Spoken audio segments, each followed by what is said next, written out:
All right, guys, part two. I'm only going to address the air conditioner for a second. After that, I'm going to get started on the window. I got some of the lift cord. Finally, Amazon got it here. So condensation line worked great. As you can see, it's all down there. I left it run for about 3 or 4 hours. The first hour, it actually got too hot and shut off. A lot of people predicted on Facebook. I'm not perfect, but this fan blowing into there right at the components, it actually worked. It stayed on just fine. It was nice and cool in there. The air conditioner, it plugs in on the backside where your refrigerator used to plug into, and there's only one plug there for some reason, unless yours is different. So that fan, I plug it into the outside right here. That door's got to be open anyways because it needs to ventilate. So just plug that fan or any type of fan and blow it in.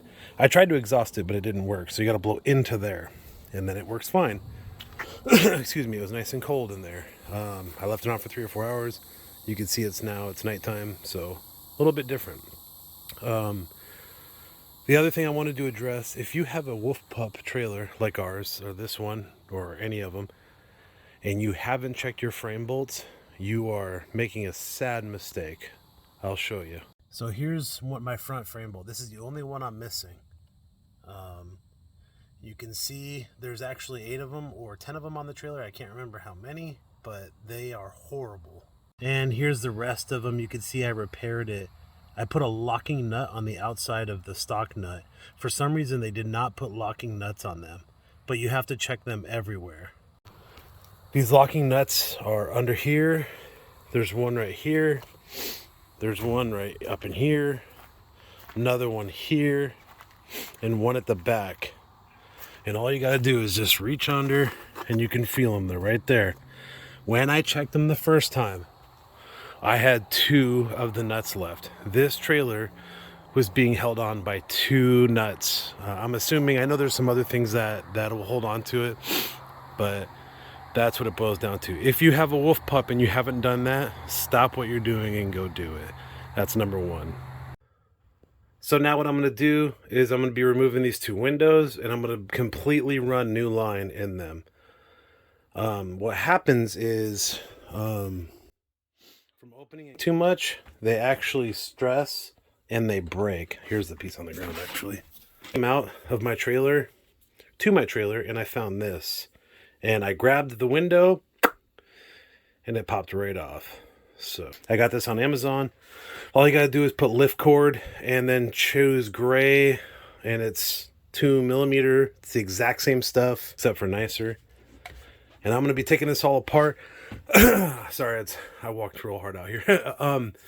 One of the reasons I'm doing this and I'm not taking it to the dealer for all this stuff is, guys, in our trailers, there's 2 things that you should take to the dealer, take the trailer for the dealer for: the air conditioner and the refrigerator.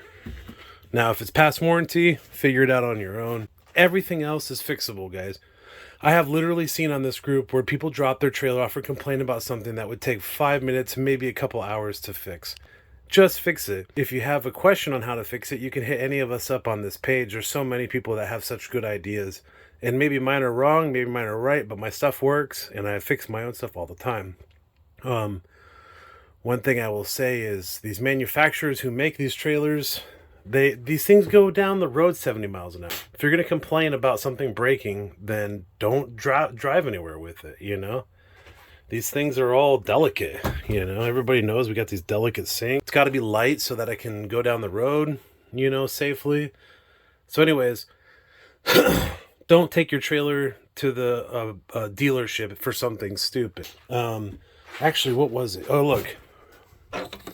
So when I got my trailer, look, they over-tightened all those bolts, and I backed them out a little bit. There's actually lots of stuff, you know? The trailers are not perfect. So the moral of the story is, even something like this, the manufacturer doesn't make these windows. So why would you take it to them and complain about it, or go on Facebook and complain about it? Just fix it. Mine is from wear and tear, so it's just been lifted up and put down far too many times. Anyways, so now I'm going to pull this apart. I'll shut up now. Alright, I ended up getting out here the next morning. Got lazy last night, but anyways, there's 3 screws, one here, one up under, and one on this side, just in the angle. To get those out, you're going to need kind of a wider Phillips head. But once you've done that, that comes right off. It's a good time to clean it probably. And then you just gotta take these screws out, and then pop the sides off, both of them. Once you pull it down, you can remove the sides and it'll slide right off. I did it on that side, obviously. Inside there's this little spring so that it has some return. I don't have any way to replace these little clips here. So what I'm gonna do is I'm gonna cut the rope right here and right here, and I'm just gonna tie into it with my new stuff and then run it down and around. And oddly enough, the one for this side, it ends up coming out of that window, and then the one for that side comes out this window. Only one side needed to be replaced, but I'm gonna replace both just because I'm here, and the new, this stuff might be a little more gray, so I don't want it to stand out. Turn the music down. So you see I've got those spliced in there. I've pulled them as tight as I could. I might have to take these apart someday and get some more of those and just cut this and kind of do it the right way if one of these pops loose. But the track is deep enough to where I'm not worried about it. The spring stays in the middle. So anyways, almost done. All right, so feeding this through these holes is hard. So I pulled out some tape and made like a little pointy thing that I could push it through. Nothing's ever easy. Okay, so when you put it back together, the one from that side comes in the bottom and it goes to this rail, and then it comes out through that. I left the tape on it so I could push it through, and then vice versa. This side goes to that side. Seems kind of odd. I should have taken a video of it while it was off, but so yeah, don't accidentally try to feed this side out this side, that side out that side, because it won't go up or down.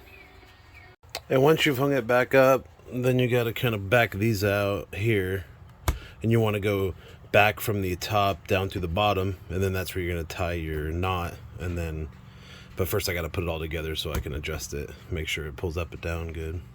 All right guys, that's it. It's back. You know, easy fix. I might have to cinch this down a little bit more. It's kind of hard to pull down and be one person. It's better if you have two and then someone could tie the knot. But now I got to do that window. Hey, thanks for watching this video. Don't call dealers for stupid stuff, guys, because it would take them forever just to get it in to do this. You can do this yourself. It cost me $11. The other thing I want to say, don't use drills in our trailers, guys. Any travel trailer. If you use a drill, you are going to regret it. Always, it's hard to fight the urge, but just get a screwdriver. In the RVs, they like these wide Phillips heads on these types of things. You will hate it if you use a drill, and you will strip things out. If you do strip things out, don't panic. Just go to the store and buy a screw. You know, take this one or whatever. Find one a little larger and throw that in there. I'm thinking about doing more videos of wolf pup repairs and things like that. So if you want to subscribe, I actually lost subscribers yesterday after I posted this video, the other one. So anyways, thanks for watching, guys.